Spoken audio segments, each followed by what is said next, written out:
Welcome back to the Imaginary Gallery. It's TJ, your host. The topic of the evening is the narcissist/cluster B creature's manipulation. I will be going over a few examples of what this can look like and how you can recognize it if you're dealing with someone that you think you like, but there's always that feeling in the background that indicates something's just not right. One way these creatures will achieve this manipulation comes from a personal experience. I was out of a long-term situation and not interested in going back there and did not want to get seriously involved with anybody. I happened upon this creature who had other ideas in mind. Now looking back, I can see what it was. It liked what it saw as far as things it could get its little hands in, and I was the perfect target because these creatures love those who have already been abused by another creature because they know that you're tuned into it all and they can easily just blame it on your previous experience. So when they start acting abusively and you say, hey, that was abusive that you did that, they'll be saying, oh no, I'm not abusive. You're thinking of your ex.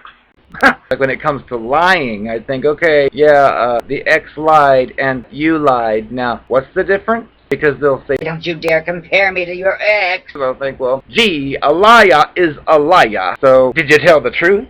And the answer is no. They'll try little techniques to squeeze in. Like if you give them the time of day and they have those plans for you, they'll of course want to have whatever part of you they can have because they've got to have access to you in order to work their evil magic. Even if you say, look, we can have some fun together if you'd like, but don't be expecting a wedding ring anytime soon. I'm not interested in that after what I've been through. You see, with these creatures, they say that kind of stuff all the time, which can be one day, oh, I really want to get married to you, and the next day to someone else. I don't want to get married to anyone. They just use these stories to propel their different agendas. When they're dealing with a real person that's speaking truthfully, they evidently have a hard time comprehending it and figure, oh, that person's just saying that like I said it to the other person yesterday. They'll push, even though you let them know how it is, as far as you're concerned. Well, that's threatening to them because they don't have that type of ability to actually speak for themselves and see themselves as an individual with different individual characteristics. They see themselves as a disgusting monster disguised as a healthy, functioning human being. With one particular creature, I enjoyed the company. I thought it was fun to do things here and there, and I thought there's no need to rush anything. And of course, the creature would be saying things like, oh, I don't want anyone else but you. Of course, I found out later it was scouting out people all over the place behind my back while saying these same words. One of the techniques it tried to use was, I made my position clear, it still wanted to hang out, and it acted like a desperate little child who wanted to be in your presence no matter what the case is. So even if you say, shoo, you're here too much, shoo, they'll still be like, okay, when can I come back? They're not getting the hint to back off a little. This creature would come over regularly. It would make little comments here and there. Oh, I'm suffering from depression. But the thing is, to just see that person and be around them and then hear those words, I saw no connection between it. Typically, if a person's undergoing depression, they don't usually say, oh, I have depression.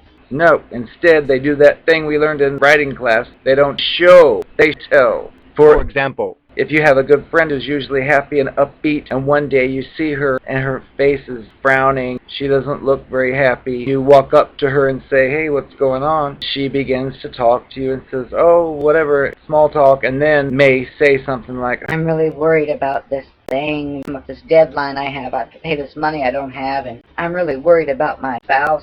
I think he's going to go to jail because he did some terrible thing. I just sometimes think that there's no point in going on anymore. It's just horrible thing. They'll say things like that, which will clue anybody into, oh my goodness, that person's going through depression. That's showing, versus, oh hi, I'm depressed. And then if you ask them to do something, don't you care? I told you I was depressed. As if that's a magic word that you're supposed to just automatically know what they mean. Another thing these creatures will do, like this one, would say, I think I need to go to a therapist. I have this depression. It would always use this passive-aggressive type deception, where it would say, I have this depression. Not your fault. At the end of these statements. I had a feeling that that not your fault means this is your fault. Because remember, those creatures don't say what they mean and they don't mean what they say. They deceive people all over the place, so you can't really take what they say literally.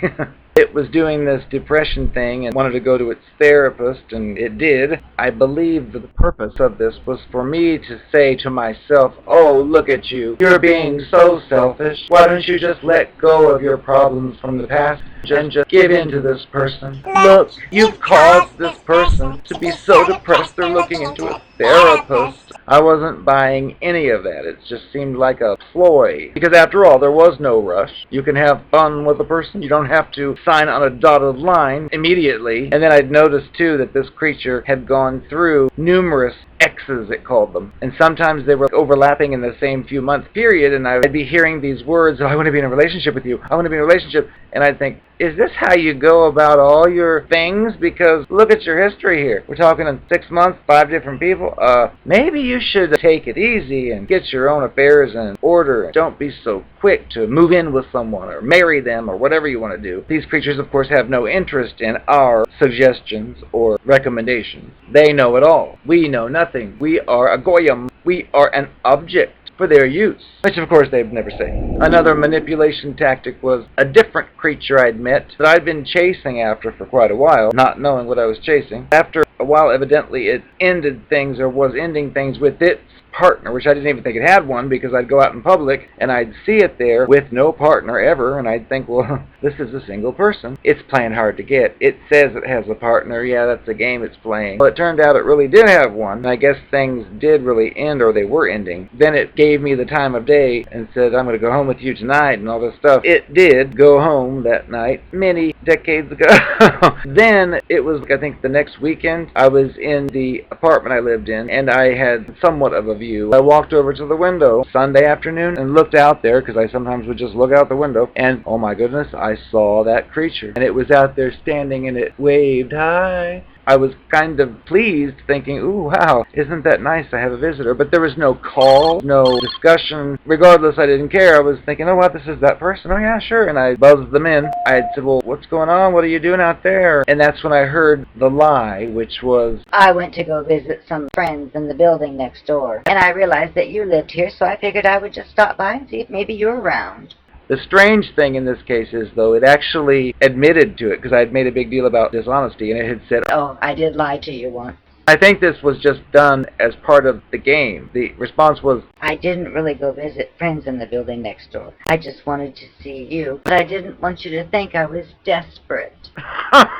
that was the line it used. It's a serial killer like Jason. Of course, I was flattered, thinking, wow, this person feels this way. Oh, isn't that sweet and kind of nice and funny and goofy? So that's the way they melt through to you, because you think that there's some desperate person after little old you, and so you think, wow, this is great. But of course, these are all tactics just to get in. They are a predator, and they're hiding that evil side of themselves, only to come out later once they've secured you and dug their claws into your life and set up as many permanent situations as possible, like, let's rent this place together, let's buy this car together, let's do this thing together. That way you're stuck, and then when you eventually uncover the ugly truth, they think, well, you're trapped now. And then if you try to leave anyway, they'll be giving you the insult. No one's going to have you. Nobody would put up with you. Stuff like that. And I think, no, honey, if anybody knew what you were about right off the bat, they wouldn't put up with you. And that's the ugly truth and the honest truth. Because these creatures are no good. They're monsters. They are predators, disguised as human beings. They act all charming and go out of their way to help you in the very beginning, which you'll notice changes the moment you turn the conversation around to something they've done that you're not happy with. Then all of a sudden, you're being too critical. You've offended them. They're going to turn their nose in the air and walk off, so you'll feel guilty for being too harsh. That's the point. They will use any kind of technique they can to get in, so the advice would be just beware and look out for red flags, which I know doesn't always help to say that, because a lot of times you'll see the red flags and think they're kind of cute or funny and just dismiss them off. They are a key indicator of problem, of a monster, of a creature. So be careful if you welcome one of these creatures that displays those red flags, and just be prepared that they might turn out to be a creature. Another thing I've wondered about, based on the behavior of a particular creature, which may or may not have been a psychopath. My question is, for you out there, if you've experienced this, do psychopaths dream?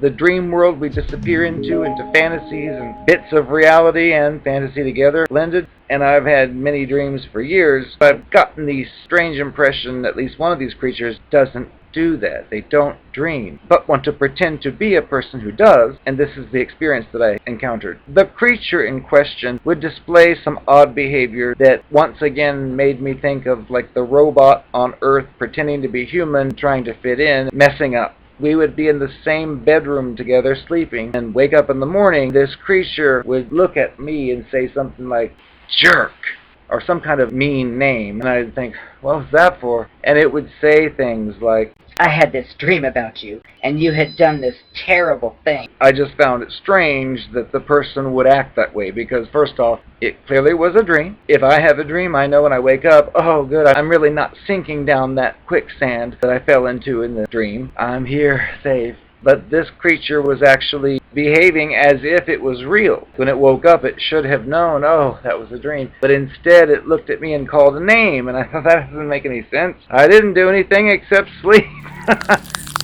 Oh, I am the narcopath. Yes, I am. I thought I'd give you a few more little confessions, since they're so helpful to you. I know that I made a big deal a lot of times about how I would never lie to you, and I understand you used to catch me in several. Every time you confront me about them, I would just change the subject, I would twist it around to something you did, I would storm out and say, "That's it, I'm sick of hearing this. I've already apologized a million times. Why can't you let it go?" I never once sat down with you and actually showed you what you all call empathy. Like I could actually understand what you were going through, what you were feeling, and how it hurt me, so I was going to take action to make sure it never happens again. Are those the words you always wanted to hear me say? And you never did? Well, there's a reason for that. I have a fictitious image of myself of being perfect. So if I maneuver something here or there and I get a date with you, as far as I'm concerned, I won. If you come back later and say that I deceived you for this purpose or that purpose, I don't want to hear it. Because I did what I had to do to get what I wanted, and that's really all that matters. Truthfully, you never meant a thing to me except an object. You were an object for me to play with and for me to use for my tastes and needs. That's all you had. You didn't have any other identity besides that, as far as I'm concerned. That's why I was the way I was. That's why I never broke down with you and told you, oh, I'll change. That stuff I'll do, but only if it's during the love bombing stage and they're trying to pull away. Then I'll do that stuff, but otherwise, I'm not doing that crap. None of it's true anyway. I just study movies, people, books. I learn different ways of behaving and I just copy it. Sometimes it works, sometimes it doesn't. But I always get what I want, and that's what's important. No matter who it hurts. I don't have consciences. I don't know what that is. If I want it and it's there, I'm gonna get it. Period. End of story. For me to admit that I actually did something wrong, especially something I've talked about how wrong it would be if you did it, I don't have the words for it. I will again change the subject. To admit I've done something that hurts another person, even though I don't care. That makes me look like a bad type of person. Even though I very well may be. Regardless, I don't want to have to deal with that. So, if you start those conversations, I'll just steer them elsewhere every time. I don't want to discuss it because I'm not going to ever accept the fact that I have done something wrong that hurt someone. I don't know how to self-reflect or whatever that stuff is you all do. And that's a handicap for you. Who needs self-reflection, whatever that is. But I don't care about who I hurt. So now maybe things make a little more sense as far as why I acted the way that I did.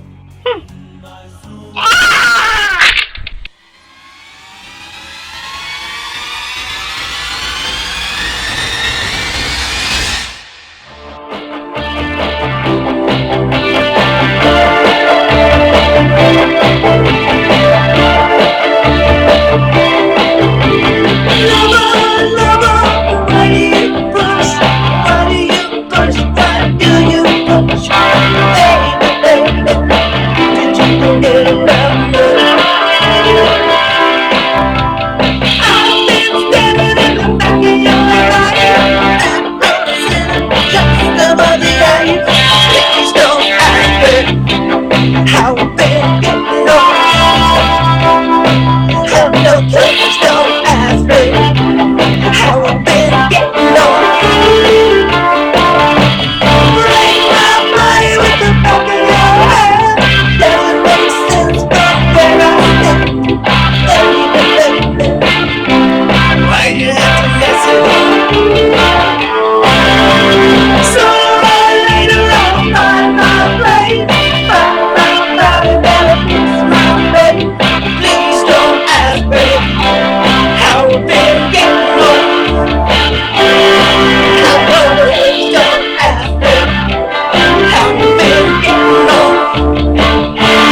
How is it getting on?